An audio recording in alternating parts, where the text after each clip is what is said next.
Urea వాడకం తగ్గించే రైతులకు ప్రోత్సాహకాలు ఇస్తామని ఏపీ సీఎం చంద్రబాబు కీలక ప్రకటన చేశారు. వచ్చే ఏడాది నుంచి దీన్ని అమలు చేస్తామని చెప్పారు. తగ్గించే ప్రతి బస్తాకు 800 రూపాయలు నేరుగా రైతుకు అందిస్తామని స్పష్టం చేశారు. డబుల్ ఇంజిన్ సర్కార్, డబుల్ డిజిట్ గ్రోతే లక్ష్యమని కలెక్టర్ల సదస్సులో చంద్రబాబు అన్నారు. ఏపీ సచివాలయంలో 2 రోజుల పాటు కలెక్టర్ల సదస్సు జరుగుతోంది. రంగాల వారీగా సీఎం చంద్రబాబు సమీక్ష చేస్తున్నారు. వ్యవసాయ రంగంపై చర్చించిన ఆయన కీలక ప్రకటన చేశారు. వచ్చే ఏడాది నుంచి యూరియా వాడకం తగ్గించే రైతులకు ప్రోత్సాహకాలు అందిస్తామన్నారు. తగ్గించే ప్రతి బస్తాకు 800 రూపాయలు నేరుగా రైతుకు అందిస్తామని చెప్పారు ఆయన.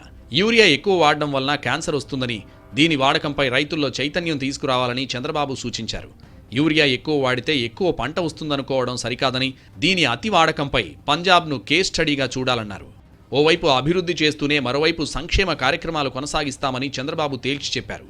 ప్రజలు తమపై చూపిన విశ్వాసాన్ని నిలబెట్టుకుంటామని చెప్పారు. కొత్తగా వచ్చిన కలెక్టర్లకు ప్రజల తరపున చంద్రబాబు అభినందనలు తెలిపారు. పాత కలెక్టర్లు కూడా తమ పనితీరును నిరూపించుకోవాలన్నారు చంద్రబాబు. డబుల్ ఇంజిన్ సర్కార్, డబుల్ డిజిట్ గ్రోత్ లక్ష్యంతో పనిచేస్తున్నామని చంద్రబాబు చెప్పుకొచ్చారు. 2029 నాటికి 29 లక్షల రూపాయల జీఎస్డీపీ లక్ష్యంగా కూటమి ప్రభుత్వం పనిచేస్తోందన్నారు.